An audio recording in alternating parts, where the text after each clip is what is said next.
Anger in society is most of the time misunderstood, and it's a pity. Why?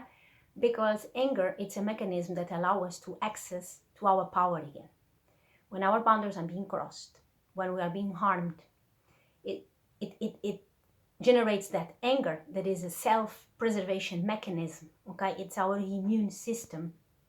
We have immune systems on physical, emotional, mental level, on all levels. So anger, it's a mechanism that is pushing away that behavior, that energy, those words, whatever it is. Okay, and it's generated whether then we express it, act on it or not. It is generated. But because in our societies not well understood and most of the time needs to be repressed, we accumulate as energies inside of us. And then when they are inside of us and we are not aware of us, they can come in unhealthy ways or in situations that we are more overwhelmed or feel out of control emotionally or mentally, and then can come out in unhealthy ways, and that's not good. So it's very good for you that you own your anger, that you become aware of it, that you validate, and you become presence with it, and you find a healthy way to express it. Not only to avoid problems, which is also good and don't generate a loop of more pain for you, but because, like I said, that's a source of power for you. Okay, anger exists to combat, to fight against powerlessness, because deep states of powerlessness leads to death. Okay, oh, animals have this. We see this in the wild. Well, I talk many times about animals and so on, because we need to understand what is a biological mechanism. We are animals. When it's biological and we can observe it and we can understand it, then we can work with it instead of being played by it. And I explain this because this leads me to the next point that I want to talk about, that abusive people, they use anger to manipulate others. So in cases of narcissist relationships or parents that are out of alignment because they carry the trauma and they don't take responsibility to deal with this, if they experience severe degrees of abuse and they feel powerless, they have repressed anger, and that anger needs to come out in some way, right? So there is a specific mechanism of abusers that they take advantage of other people where they, for example, they are so close to you. And let's imagine this narcissist example that I gave. They know what triggers you, they know your boundaries, they know your preference, they know your wounds, and they deliberately provoke those. Many times they do it passively, so you don't even notice that something is going on, but that they put 1, 2, 3, 4, and this builds up momentum, okay? And they know they have control over this. So when they won't, they will, boom, take the last drop, trigger you, so you act out as they want. Why they do this? Mostly to have control over you, because that's the idea of manipulative people. It's to control others because they feel out of control. Like I said, they are imbued in huge amounts of powerlessness. So they have this false belief that the only way to have power is if they have power over others, because definitely they already know unconsciously and deep down they feel out of control. They don't have power over themselves. This is the trauma, okay? So by acting on this belief and due to the amount of anger that is repressed, this needs to come out somewhere. So they project this outside and they repeat the cycle, which is go again and be aggressive to someone as they receive the aggression, and perpetuates the cycle. And they, from this, they draw a sense of power, but it's a false sense of power, okay? They are just acting in a unconscious mechanism, so there is no power there. If you are unconscious, you have no power. What you are not aware of has power over you. You don't have power over it, okay? So awareness is key. And why I'm explaining this? Because many times happens that these people are aware of this, like I said. Some, I don't know all relationships in the world.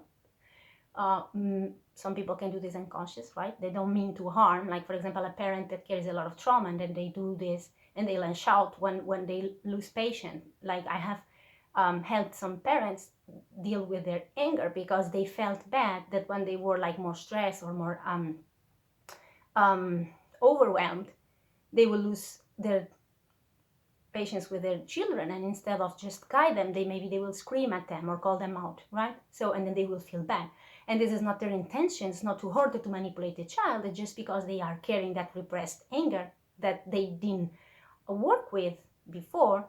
So when the moment comes, they just explode instead of having a balanced and regulated nervous system to then guide the child. Okay, so there are both things. But going back to the manipulate people, they do this based on one, your lack of self-awareness that there is a setup. So mind that. And the second, it's that you will feel bad, and they know it. That's why they provoke you. So then they can shame you. It's one term that is used, that is guilt trip. When you guilt trip someone, is like when you use their actions so they feel so guilty, I'm sorry, that then they become like something like more malleable and soft, and then they will be prone to the abuser tactics, because they feel so bad about themselves, and they know this, and they do this on purpose. Okay, so if this is your case, you need to mind this, because you are being played, basically, and use your own self-preservation mechanism against you. So this is not healthy,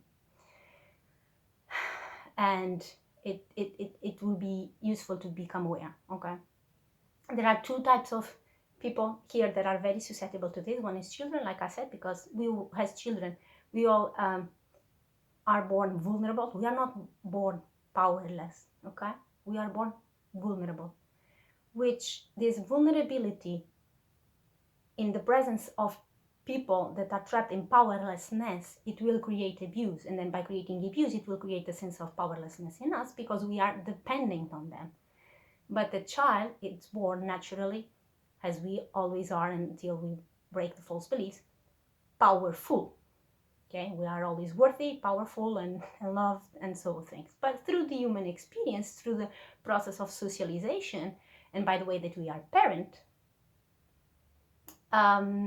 then it comes the result, the outcome of those interactions with those adults. Okay, so empaths, it's the other one, it's children and empaths. Why? Because empaths are also very open energetically, so they take a lot of other people's energies, emotions, and sensations. So the boundaries for the empath exist. But if the empath is not aware, it will be so broadened that will take more in its her or his, so their auric field than a normal person does. And if they are not aware, they will just be carrying things in their baggage, in their back, that it's not there. Okay, so passively, I will talk about this mechanism here. Passively, this energy will go towards the children and the empaths. And when I say passively, it's because they are not aware, and then they will just absorb that and carry it until you become aware and learn how to develop energetical boundaries. If we think that boundaries in the physical world is important, energetical boundaries, it will take you to another level. So what gets tricky, so to say, here, it's that empath, they have this good heart, and it's hard for them to just express anger, because they already have this definition from themselves that they don't want to harm others, right? And if they are not aware, if they are not taught how to channel, how to have a positive outlet for their own anger, they will build up and repress it and carry it inside, which is very self-destructive. Same happens with children. If, for example, a child grows up in an environment where there is a lot of violence or shouting and screaming, or a lot of tension, even energetical tension, people don't say exactly what they want, but inside they are angry. So children kept all these emotions, and then they don't have an outlet, because if you are already in an environment that it's not safe, you don't dare to go against your mom or dad and express your emotions, right? You know that you will receive a bad consequences, so you keep it to yourself. This can happen in dynamics that we detect, like older sibling against the younger one, or maybe then these people become the bullies at school, because if they see another kid that they identify as vulnerable, the powerlessness gets so triggered that it's like, yeah, against you, I don't feel powerless. So they will attack the vulnerability of that person, thinking that that is being strong and being in power, because they have that need so much to feel that they have power, they are empowered, doing to the damage and the pain that they suffer, right? So then, like I said in the beginning, then this perpetuates the cycle. But these two signs we can detect if children are dealing with huge amounts of powerlessness. They may express this in angry way because they need an outlet to take it out. Okay. And why I say this, and it's so important, because there is two type of anger here that we need to understand. There is the anger that is used by the abuser deliberately to hurt, to humiliate, to control, to abuse. And there is the anger that comes from the victim to defend himself or herself. And we cannot put this in the same box, because if the victim is vilified for expressing anger and is trying to defend, we are just shaming and guilt tripping the victim and the mechanism that the victim has to protect itself, or to at least for the first time start to stand up against the abuser and the aggressor, right? Because the person that expresses anger has, for example, it has already been provoked it and provoked it and provoked it and then reacts. It's a mechanism. It's a biological, physiological, automatic mechanism.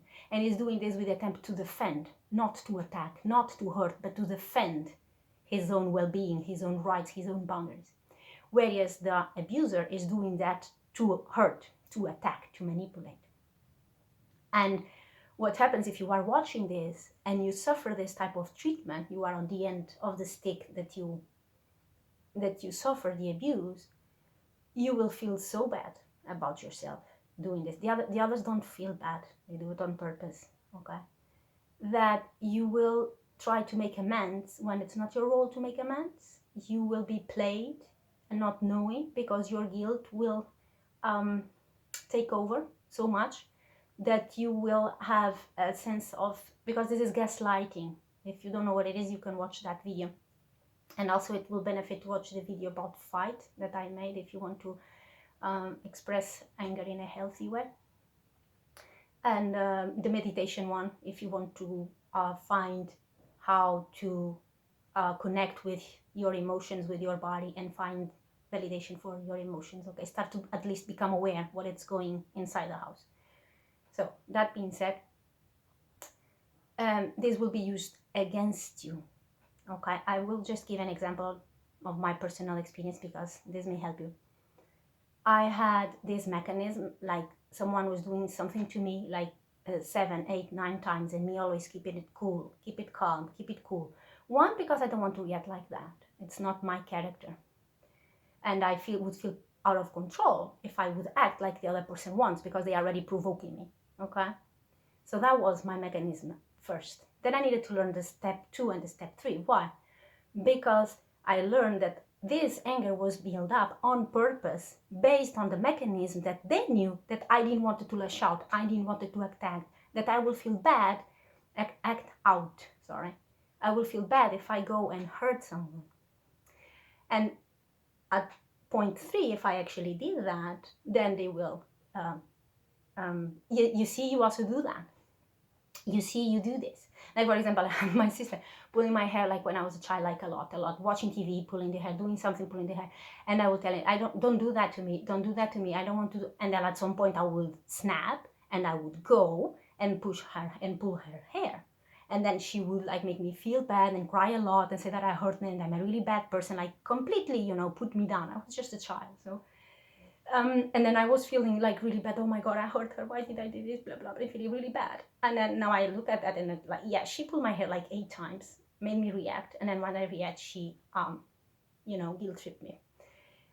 So what happens is this feed the mechanism. Next time I will even repress my anger even more. At some point I have this huge bag of anger that would snap when they trigger, and then I would act on and then just, keep feeding the process. And more recently in my life, I have people provoking me. And when I was like, don't yell, don't shout, do this, let's talk, calm down.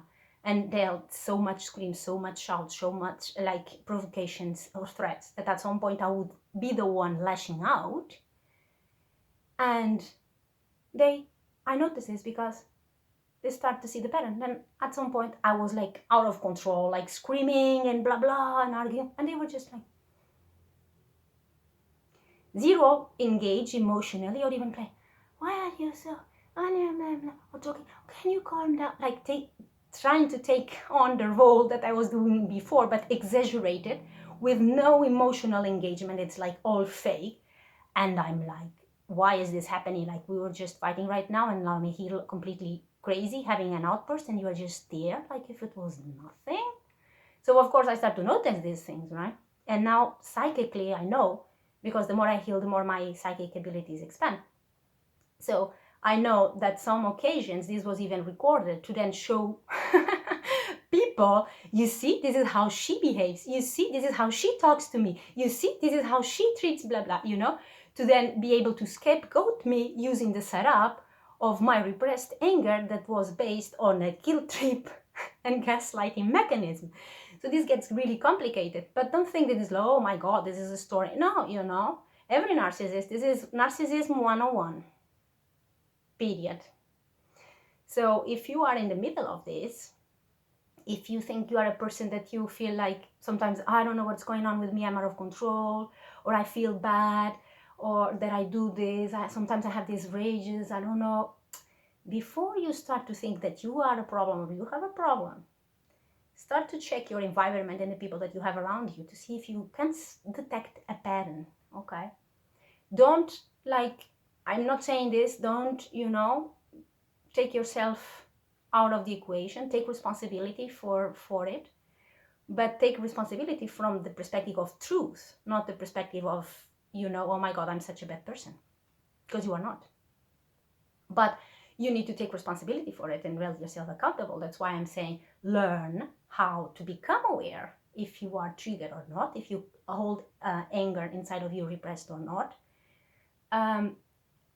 Own it, validate it, acknowledge, express it in healthy ways, empower yourself, develop boundaries, and if you can, get away from those people. If you need, for some reasons of life, A or B, still deal with them, then deal with them from this perspective and call them out on their strategies. If this goes to the extreme case already of violence, or because, there are many stories, many people, then take measures with, other situations or professionals. Take care of yourself, of course, whenever this means like these people can get aggressive when they know they are losing control. Because like I said, anger comes to protect us from the sense of powerlessness, and we have the illusion that we have power over others, and we start losing power over others. This powerlessness gets triggered, which means it will trigger the anger.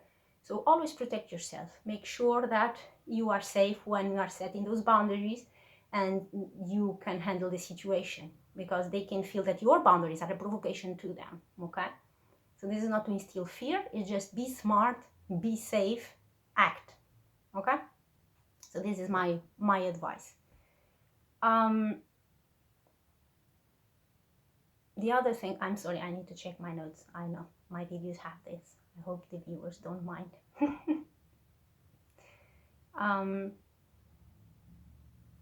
Yeah, the other thing is to, this is very good. This is to channel your anger in a way that can be productive. Energy is energy, okay? If you are feeling it in the form of anger, it just means that it's moving some energies in you from one place to another, a belief of powerless towards powerless, but energy is energy. If you can use that anger and leverage on them and let it run through your veins and then give it a direction, you can become very creative. I will tell you. you can become very productive in your life, because that energy that you were giving away, to these narcissists, to these abusers, that they don't know how to handle their own emotions, that they are using you as their scapegoat, that they are burdening you with their emotions, and you are just giving, giving, giving passively, if you don't know you are. You start to, okay, you are the owner of your own life, of your own energy, so you can redirect it. And this energy that was just dissipating and using to be the emotional pillow comfort of someone else, it's yours to use.